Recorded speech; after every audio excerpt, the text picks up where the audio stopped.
আর একটা দোয়া শিখাই দেই, ইনশাআল্লাহ এই দোয়া করলে রিজিক তো বাড়বেই ইনশাআল্লাহ, আপনার যত ঋণ আছে ইনশাআল্লাহ আল্লাহ পাক শোধ করে দিবেন। বিশ্বাস করলেন না?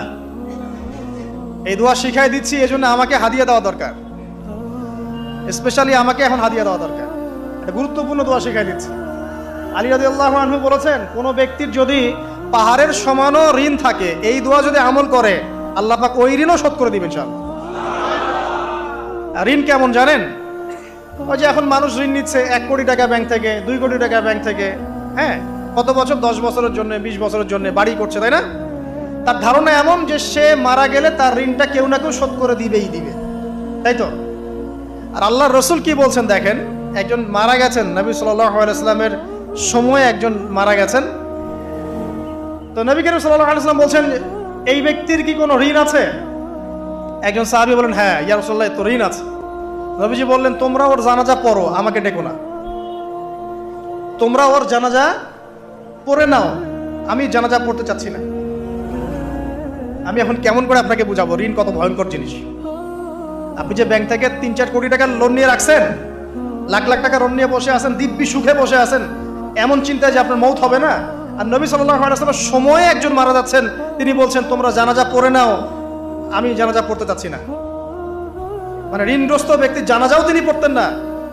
তারপরে একজন এসে বললেন, ইয়া রাসূলুল্লাহ, আমি তার ঋণ শোধ করে দিব, তার যা ঋণ আছে আমি শোধ করে দিব।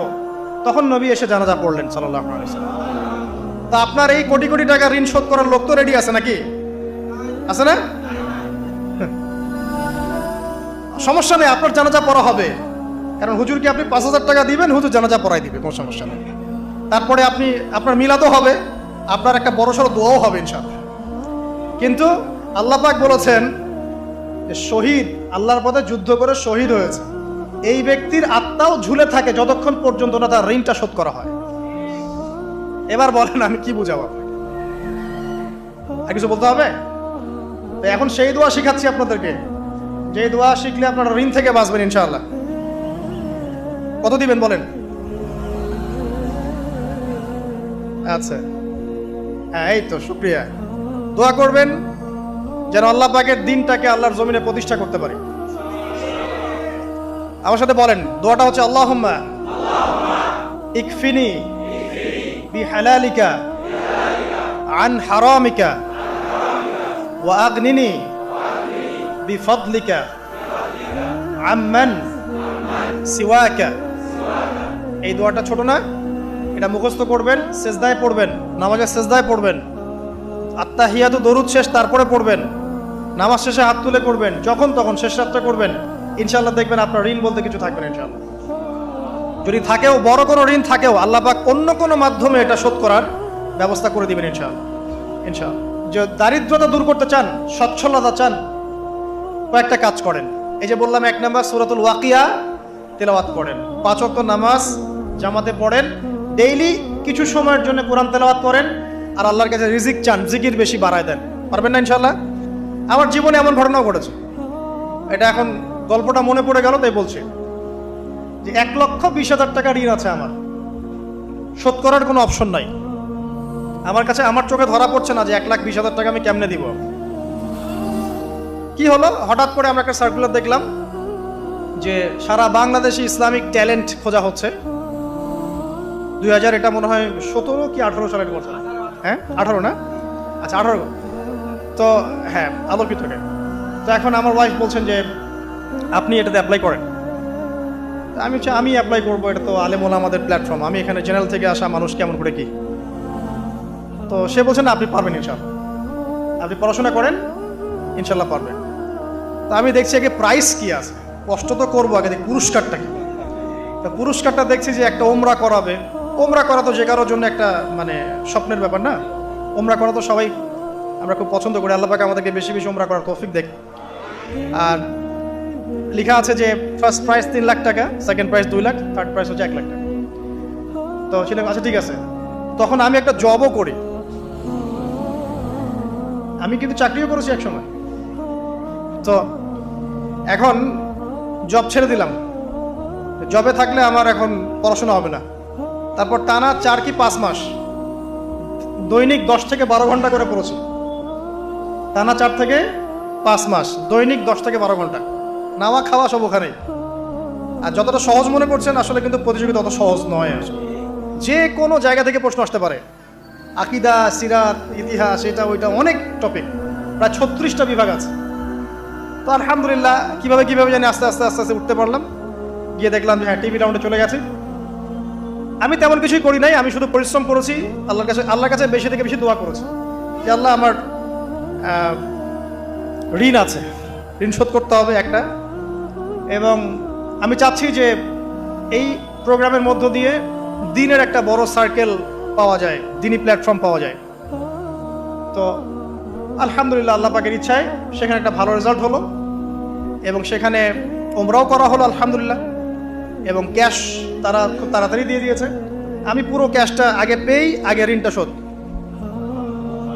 এখন এই সময় কিন্তু আমি দোয়াটা করেছি, আল্লাহুম্মা কফিনি বিহালালিকা আন হারামিক ওয়া আগনিনি বিফাদলিকা আম্মান সিওয়াক। দেখেন, আমি কিন্তু জানতামও না এমন কোনো প্রতিযোগিতা হবে, আমি সেখানে পার্টিসিপেট করব, ওই ওসিলায় ওমরা করব, ওই ওসিলায় আবার ঋণও শোধ হবে, আমার কিন্তু মাথায় ছিল না। এটাই হচ্ছে আল্লাহ পাকের সেই আয়াত, ওয়া মান ইয়াত্তাকিল্লাহ ইয়াজআল লাহু মাখরাজা। আল্লাহ পাককে যে ভয় করবে, আল্লাহ পাক তার জন্য রাস্তা খুলে দিবেন ইনশাআল্লাহ। ওয়া ইয়ারযুকুহু মিন হাইসু লা ইয়াহতাসিব, এবং এমন উৎস থেকে আল্লাহ পাক রিজিক দিবেন যেটা সে কল্পনাও করতে পারে না। এটা আল্লাহ পাক তাওয়াক্কুল রাখেন। জাস্ট ওই ইসমাঈল আলাইহিস সালামের মায়ের মতো, হাজরা আলাইহিস সালাম ইব্রাহিম আলাইহিস সালামকে বলছেন, আপনি আমাকে এখানে ছেড়ে যাচ্ছেন কি জন্যে? ইব্রাহিম বলছেন, আল্লাহর আদেশে। তখন তিনি বলছেন, তাহলে আল্লাহ আমাকে ফেলে দিবেন ইনশাআল্লাহ। সেই মায়ের গর্ভ থেকে ইসমাইলের মতো সন্তানের জন্ম হলো, যেই সন্তানকে বাবা বলছে যে আমি তোমাকে জবাই করছি, স্বপ্নে দেখেছি, ফানজুর মাযা তারা, তোমার রায় কি? সে বলছে, ইয়া আবাতি ফাআল মা তুমার, আপনাকে যে আদেশ করা হয়েছে আপনি সেটাই করেন। সাতাজিদুনি ইনশাআল্লাহু মিনাস সাবিরিন, ইনশাআল্লাহ আপনি আমাকে ধৈর্যশীল পাবেন। দেখেন কোন মায়ের গর্ভ থেকে কোন সন্তান। তাকে কি বাবা মানুষ করেছিলেন? না, তাকে তার মা মানুষ করেছেন। তো ওই রকম তাওয়াক্কুলকারিনী হাজরা আলাইহিস সালামের মতো মা যদি ঘরে ঘরে থাকে, বোন আর স্ত্রী ঘরে ঘরে থাকে, তখন ইসমাইলি প্রজন্ম আসবে ইনশাআল্লাহ। আর আমাদের মতো এই যে এখন দেখছেন না কি হচ্ছে, মারামারি, কাপড় খোলা, কাপড় ছোট, ব্লাউজ সারাসারি, কি চলছে মাশাআল্লাহ, মানে কি যে চলছে ভাই জগতে এখন, বলতেও গা গিনগিন করে, ভাবতেও গা গিনগিন করে। কিছু কিছু নসিহত করব, এটাতেও মন থেকে একটা বাধা চলে আসে, আসলে কি করব, কি বলবো। মানে একটা বিষয় থাকে না যে পরিস্থিতি এমন খারাপ যে কথা বলার ভাষ্য থাকে না এমন একটা, যে আপনি হতবাক হয়ে গেছেন, বাকরুদ্ধ, আর কি বলবেন। এখন এই বাকরুদ্ধ হওয়ার সময় চলতেছে, বাকরুদ্ধ হওয়ার সময়, মানে বলার আর কি নাই, কিছু নাই, কি বলবেন। আস্তে আস্তে কাপড় খুলতে খুলতে খুলতে খুলতে খুলতে খুলতে এখন বিকিনি পরে ঘুরতে চায়, এন্ড বলে যে কয়দিন পর বিকিনি পরেই ঘুরবে। দেখেন, আর ওরা চায় যে পশ্চিমারা যেমনে চলে অমনেই চলুক। ওটা কি লজ্জাশীলতার পরিচয় হলো? আশ্চর্য একটা বিষয়। মানুষকে দেখেন, মেয়েরা কলেজে পড়তে গিয়ে মেয়েরা কি করতেছে এখন দেখেন, কলেজে পড়তে গিয়ে মেয়েরা কি করতেছে দেখেন। আর আপনি আপনার মেয়েকে কলেজে ওখানে পড়তে পাঠাচ্ছেন, ওখানে হোস্টেলে রাখছেন, যেখানে একটা মেয়েকে নবী সাল্লাল্লাহু আলাইহি ওয়াসাল্লাম মাহরাম ছাড়া সফর করতে নিষেধ করছেন, সেখানে আপনি আপনার মেয়েকে কোন শিক্ষায় শিক্ষিত করার জন্য রাতের পর রাত সেখানে কাটাচ্ছেন? তারা নিজেরাই বলছে যে মেয়েদেরকে ফোর্সফুলি যৌন কাজে বাধ্য করা হচ্ছে। মানে ইজ্জত চলে যায়, যাক ভাই আমার সার্টিফিকেট চাই, বিষয়টার নাকি ইজ্জত যাক, কতজন আমার সাথে কি করে করুক, বাট আমার একটা সার্টিফিকেট চাই, একটা অনার্সের একটা মাস্টার্সের সার্টিফিকেট চাই। এটা দিয়ে আমি বিসিএস ক্যাডার হব, এটা দিয়ে আমি প্রাইমারি স্কুলের টিচার হব, এটা দিয়ে আমি জাতি গঠন করবো নাকি। পরে এরাই তো আপনার ঘরে বউ হিসেবে আসবে, মানে আপনার কি অবস্থা হবে চিন্তা করেন এখন। তা আমরা আসলে ভাই কোথায় আছি এখন? আল্লাহ পাক আমাদেরকে বোধোদয় দান করুক, দোয়া করে। তবে একটা হাদিস না বললে আমি এখান থেকে সরতে পারতেছি না।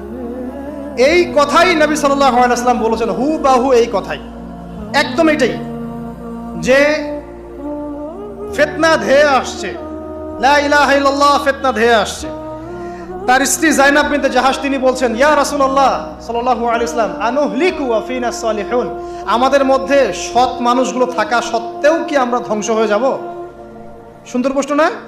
নবীজি বলছেন, নাম, তোমরা ধ্বংস হয়ে যাবে। ইদা কাসরাতিল খাবাস, যখন এরকম নগ্নতা, বেহায়াপনা, অশ্লীলতা ছড়িয়ে পড়বে, তখন সৎ অসৎ, আলেম জালেম সব ধ্বংস হবে। জাতি গঠন করবেন সব ধ্বংস। আল্লাহ পাকের গজব সময়ের ব্যাপার মাত্র। আল্লাহ পাক শুধু আসমানি বালাই দেন না, জমিনি বালাও দিতে পারেন। আল্লাহ পাক মুসলিমে ফাসাদ লাগিয়ে দিতে পারেন। আল্লাহ পাক বহিঃশত্রুকে আপনার উপর চাপিয়ে দিতে পারেন। আল্লাহ পাক দুর্ভিক্ষ দিতে পারেন। আল্লাহ পাক মহামারী দিতে পারেন। আল্লাহ পাক কুন বললে ফায়াকুন হতে পারে। সে আল্লাহকে ভুলে গিয়ে এইসব প্রগতিশীলতার নামে যখন নগ্নতার চর্চা হচ্ছে, অশ্লীলতার চর্চা হচ্ছে, আর আমরা এগুলো সব মুখ বুঝে সহ্য করছি, মাদক, পর্ন, জেনা, ব্যভিচার সব চলছে চোখের সামনে, আমরা কিচ্ছু বলার নাই, সুদ ঘুষ সব চলছে। এটা সময়ের ব্যাপার যে আল্লাহ পাকের গজব কখন আসবে। আর যখন আসবে আলেম জালেম কাউরে ছাড়বে না ইনশাআল্লাহ, আমারে আপনারে কাউরে ছাড়বে না ইনশাআল্লাহ, দেখে নিয়ে। আরেকটা কথা নবীজি বলছেন, দুই শ্রেণীর মানুষ আসবে কিয়ামতের আগে আগে, আমি দেখি নাই। তখন সাহাবীরা বলছেন, কারা ইয়া রাসূলুল্লাহ? একজন বলছেন, এক শ্রেণী হচ্ছে এমন এক শ্রেণীর পুরুষ। কারা এরা? পুরুষ, যাদের হাতে লম্বা লম্বা লাঠি থাকবে, লাঠি, এই লাঠি দিয়ে তারা মানুষকে পিটাবে। কি আপনারা বুঝতে পারেন না কারা?